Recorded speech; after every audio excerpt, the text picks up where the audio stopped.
ओम शांति। आज 28 फरवरी 2024 के साकार मधुर महावाक्य हैं। मीठे बच्चे, भारतवासियों को सिद्ध कर बताओ कि शिव जयंती ही गीता जयंती है। गीता से फिर होती है श्री कृष्ण जयंती। क्या कहा प्यारे बाबा ने कि भारतवासियों को सिद्ध करके बताओ कि शिव जयंती ही गीता जयंती है। गीता से फिर होती है श्री कृष्ण जयंती। प्रश्न है आज की मुरली का कि किसी भी धर्म की स्थापना का मुख्य आधार क्या है। धर्म स्थापक कौन सा कार्य नहीं करते जो बाप करते हैं। उत्तर है इसका, किसी भी धर्म की स्थापना के लिए पवित्रता का बल चाहिए। सभी धर्म पवित्रता के बल से स्थापन हुए, लेकिन कोई भी धर्म स्थापक किसी को पावन नहीं बनाते, क्योंकि जब धर्म स्थापन होते हैं तब माया का राज्य है। सबको पतित बनना ही है। पतितों को पावन बनाना यह बाप का ही काम है। वही पावन बनने की श्रीमत देते हैं। गीत है आज की मुरली का, इस पाप की दुनिया से। ओम शांति। अब बच्चों ने समझ लिया है कि पाप की दुनिया किसको और पुण्य की दुनिया अथवा पावन दुनिया किसको कहा जाता है। वास्तव में पाप की दुनिया यह भारत ही है, और भारत ही फिर पुण्य की दुनिया स्वर्ग बनता है। भारत ही वहिस्थ था, भारत ही दोजक बना है, क्योंकि कामचिता पर जलते रहते हैं। वहाँ कामचिता पर कोई जलता नहीं, वहाँ कामचिता है ही नहीं। ऐसे भी नहीं कहेंगे कि सतयुग में कामचिता है। यह समझने की बातें हैं ना। पहले पहले प्रश्न उठता है कि भारत जो पतित दुखी है, सो वही भारत पावन सुखी था जरूर। कहते भी हैं आदि सनातन हिंदू धर्म था। अब आदि सनातन किसको कहा जाता है। आदि माना क्या और सनातन माना क्या। आदि माना सतयुग, तो सतयुग में कौन थे।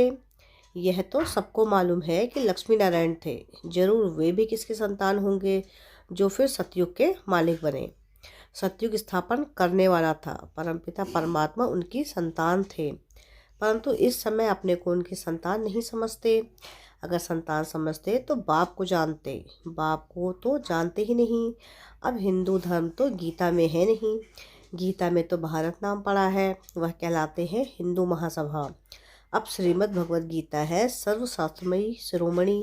गीता जयंती भी मनाई जाती है, शिव जयंती भी मनाई जाती है।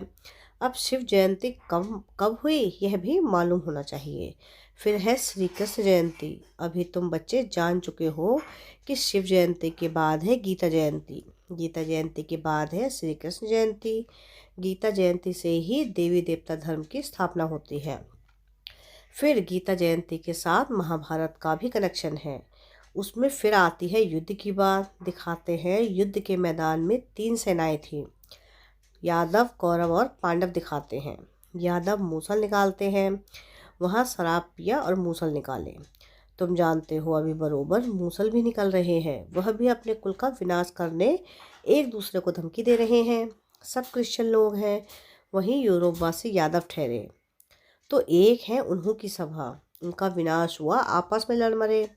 उसमें सारा यूरोप आ गया। इसमें इस्लामी, बौद्धी, क्रिश्चियन सब आ जाते हैं। यहाँ फिर है कौरव और पांडव। कौरव भी विनाश को प्राप्त हुए और पांडव विजय पांडवों की हुई। अब प्रश्न उठता है कि गीता का भगवान कौन, जिसने सहज योग और सहज ज्ञान सिखलाकर राजाओं का राजा बनाया अथवा पावन दुनिया की स्थापना की। क्या श्री कृष्ण आया। कौरव तो कलयुग में थे। कौरव पांडवों के समय श्री कृष्ण कैसे आ सकता। श्री कृष्ण जयंती मनाते हैं। सत्ययुग आदि में 16 कला, श्री कृष्ण के बाद फिर त्रेता में 14 कला राम की। श्री कृष्ण तो प्रिंस का भी प्रिंस है। विकारी प्रिंस लोग श्री कृष्ण को पूजते हैं, क्योंकि जानते हैं वह सतयुग का 16 कला संपूर्ण प्रिंस था। हम विकारी हैं, जरूर प्रिंस लोग भी ऐसे कहेंगे ना। अब फिर शिव जयंती भी है। मंदिर भी बड़े से बड़ा उनका ही बना हुआ है, वह है निराकार शिव का मंदिर। उनको ही परमपिता परमात्मा कहेंगे। ब्रह्मा विष्णु शंकर भी देवता ही ठहरे। शिव जयंती भारत में ही मनाई जाती है। अब देखो शिव जयंती आने वाली है।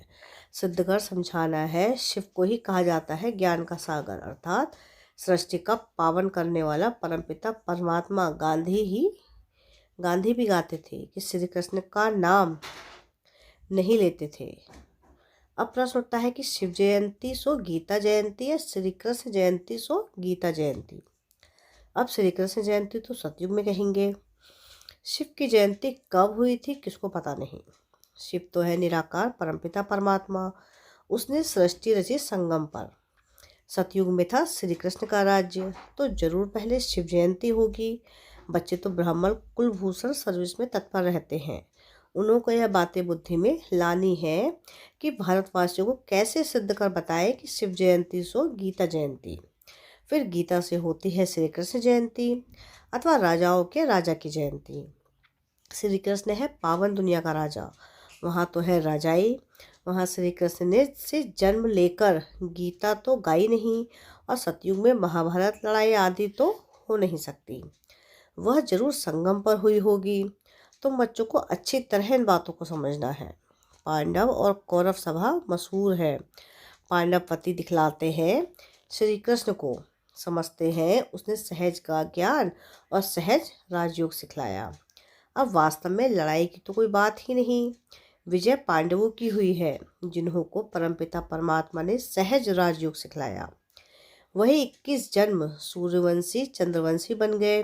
तो पहले समझाना है कि हिंदू महासभा वालों को, सभाएं तो और भी हैं, लोकसभा राज्यसभा, लेकिन ये हिंदू सभा है मुख्य। जैसे 3 सेनाएं गाई हुई हैं, यादव कौरव और पांडव, और यह भी हुए भी संगम पर। अब इस सतयुग की स्थापना हो रही है, श्री कृष्ण के जन्म की तैयारी हो रही है। गीता जरूर संगम पर ही गाई है। अब संगम पर किसको लाए? श्री कृष्ण तो आ ना सके, उनको क्या पड़ी है जो पावन दुनिया छोड़ पति दुनिया में आए, और श्री कृष्ण तो है ही नहीं। तुम जानते हो अब वह 84वें जन्म में है। कई लोग फिर समझते हैं श्री कृष्ण हाजिरा हजूर है, सर्वव्यापी है। श्री कृष्ण के भक्त कहेंगे यह सब कृष्ण ही कृष्ण हैं, श्री कृष्ण ने यह सब रूप धरे हैं। राधे पंथी होंगे वह फिर कहेंगे राधे ही राधे, हम भी राधे तुम भी राधे। अनेक मतें निकल पड़ी हैं। कोई कहे ईश्वर सर्वव्यापी है, कोई कहे श्री कृष्ण सर्वव्यापी, कोई कहे राधे सर्वव्यापी। अब बाप तुम बच्चों को समझाते हैं। वह बाप वर्ल्ड ऑलमाइटी अथॉरिटी है, जो अब तुम बच्चों को भी अथॉरिटी दे रहे हैं कि कैसे इन सबको समझाएं। हिंदू महासभा वालों को समझाओ, वह इन बातों को समझ सकेंगे। वह अपने को रिलीजियस माइंडेड मानते हैं। गवर्नमेंट तो कोई धर्म को मानती नहीं, वह खुद ही मूझ गए हैं। शिव परमात्मा है निराकार ज्ञान सागर, और कोई को ज्ञान का सागर कह नहीं सकते। वह जब सम्मुख आकर ज्ञान दे तब राजाई स्थापन हो, फिर तो बस राजाई स्थापन हो गई। फिर सम्मुख तब आए जब राजाई गवाओ। तो तुमको सिद्ध करना है कि शिव परमात्मा है निराकार ज्ञान सागर। शिव जयंती सो गीता जयंती, इस पर नाटक बनाने हैं जो मनुष्य की बुद्धि से श्री कृष्ण की बात निकल जाए। निराकार शिव परमात्मा को ही पतित पावन कहा जाता है। शास्त्र आदि जो भी बने हैं वह सब मनुष्य मत पर मनुष्यों ने बनाए हैं। बाबा का शास्त्र तो कोई है नहीं। बाप कहते हैं मैं सम्मुख आकर तुम बच्चों को बेगर टू प्रिंस बनाता हूँ और फिर मैं चला जाता हूँ। यह नॉलेज मैं ही सम्मुख सुना सकता हूँ। वह गीता सुनाने वाले भल गीता सुनाते हैं, परंतु वहाँ भगवान सम्मुख तो है नहीं। कहते हैं गीता का भगवान सम्मुख था जो स्वर्ग बनाकर चला गया। तो क्या वह गीता सुनने से कोई मनुष्य सर्वव्यापी हो सकता है, स्वर्गवासी?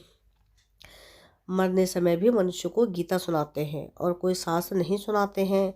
समझते हैं गीता से स्वर्ग की स्थापना हुई है, इसलिए गीता ही सुनाते हैं। तो वह गीता एक होनी चाहिए ना। दूसरे धर्म सब पीछे आए हैं, और कोई कह नहीं सकते कि तुम स्वर्गवासी बनेंगे। फिर मनुष्यों को पिलाते भी गंगा जल हैं, जमुना जल नहीं पिलाते। गंगा जल का ही महत्व है। बहुत वैष्णव लोग जाते हैं, मटके भर कर ले आते हैं, फिर उसमें से बूंद बूंद डालकर पीते रहते हैं कि सब रोग मिट जाए। वास्तव में है यह ज्ञान अमृत की धारा, जिससे 21 जन्म के दुख मिट जाते हैं। तुम चैतन्य ज्ञान गंगाओं में स्नान करने से मनुष्य स्वर्गवासी बन जाते हैं। तो जरूर पिछाड़ी में ज्ञान गंगाएं निकली होंगी। वह पानी की नदियाँ तो है ही हैं। ऐसे थोड़ी ही कोई पानी पीने से देवता बन जाएंगे। यहाँ कोई थोड़ा ही ज्ञान सुनते हैं तो स्वर्ग के हकदार बन जाते हैं। यह है ज्ञान के सागर शिव बाबा की ज्ञान गंगाएं। ज्ञान सागर गीता ज्ञान दाता एक शिव बाबा है, श्री कृष्ण नहीं है। सतयुग में पतित कोई होता नहीं जिसको ज्ञान दे। यह सब बातें भगवान बैठ समझाते हैं। हे अर्जुन व हे संजय, नाम मशहूर हो गया है, लिखने में बहुत तीखा है, निमित्त बना हुआ है। अब शिव जयंती आती है तो उस पर बड़े बड़े अक्षरों में लिखना है कि शिव हो गया निराकार। उनको ज्ञान सागर ब्लिसफुल कहा जाता है। श्री कृष्ण को नॉलेजफुल ब्लिसफुल नहीं कहेंगे।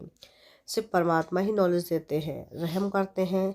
नॉलेज ही रहम है। मास्टर रहम कर पढ़ाते हैं तो बैरिस्टर इंजीनियर आदि बन जाते हैं। सतयुग में ब्लिस की दरकार नहीं। तो पहले पहले सिद्ध करना है कि निराकार ज्ञान सागर शिव जयंती सो गीता जयंती और सतयुगी साकार श्री कृष्ण जयंती सो गीता जयंती। यह है तुम बच्चों को सिद्ध करना। तुम जानते हो जो भी पैगंबर आदि आते हैं वह पावन नहीं बनाते। द्वापर से माया का राज्य होने से सब पतित हो जाते हैं। फिर जब तंग होते हैं तो चाहते हैं कि हम जाएं। जो धर्म स्थापन करते हैं वही फिर वृद्धि को पाते हैं। पवित्रता के बल से धर्म स्थापन करते हैं, फिर अपवित्र बनना ही है। मुख्य है 4 धर्म, इनसे ही वृद्धि होती है, टालियां निकलती हैं। शिव जयंती गीता जयंती सिद्ध होने से और सब शास्त्र उड़ जाएंगे, क्योंकि वह है मनुष्यों के बनाए हुए। वास्तव में भारत का शास्त्र एक ही गीता है। मोस्ट विलुप्ड बाप कितना सहज कर समझाते हैं। उनकी श्रेष्ठ से श्रेष्ठ मत है। अब तुमको यह सिद्ध करना है कि निराकार ज्ञान सागर जयंती सो गीता जयंती या सतयुगी साकार श्री कृष्ण जयंती सो गीता जयंती। इनके लिए बड़ी कॉन्फ्रेंस बुलानी पड़े। यह बात सिद्ध हो जाए तो फिर सब पंडित तुमसे आकर यह लक्ष्य लेंगे। शिव जयंती पर कुछ तो करना है ना। हिंदू महासभा वालों को समझाओ, उनकी बड़ी संस्था है। सतयुग में है आदि सनातन देवी देवता धर्म, बाकी सभा आदि कोई नहीं। सभाएं हैं संगम पर। पहले पहले तो सिद्ध करना है कि वास्तव में आदि सनातन सभा है यह ब्राह्मणों की, पांडवों की।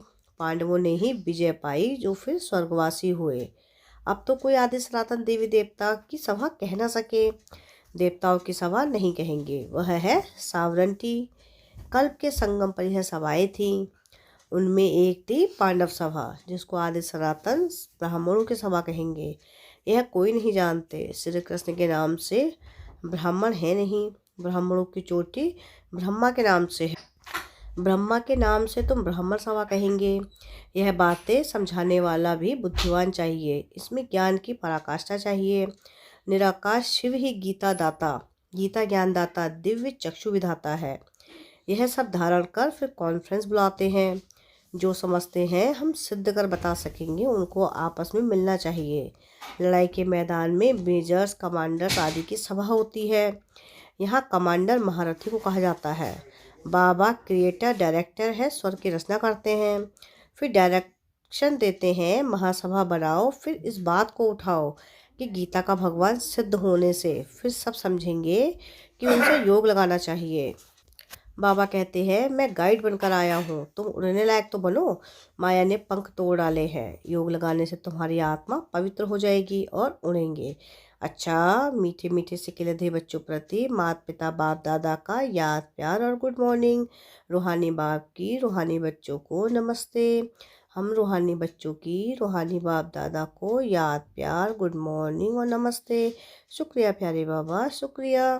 धारणा के लिए मुख्य सार है। सार की पहली पॉइंट है कि ज्ञान अमृत धारा से सबको निरोगी व स्वर्गवासी बनाने की सेवा करनी है।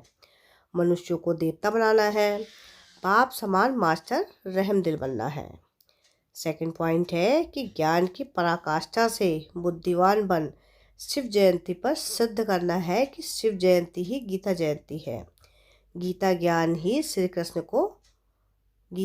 से ही श्री कृष्ण का जन्म होता है। वरदान है आज की मुरली का कि दिनचर्या के हर कर्म में यथार्थ और युक्त युक्त चलने वाले पूज्य पवित्र आत्मा भव। पूज्य पवित्र आत्मा की निशानी है कि उनका हर संकल्प, बोल, कर्म और स्वप्न यथार्थ अर्थात युक्त युक्त होगा।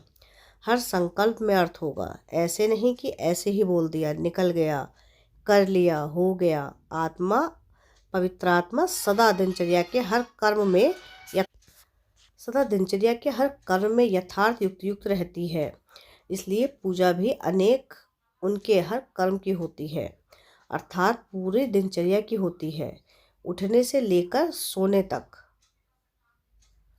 भिन्न भिन्न कर्म के दर्शन होते हैं। स्लोगन है आज की मुरली का कि सूर्यवंशी बनना है तो सदा विजयी और एक रस स्थिति बनाओ।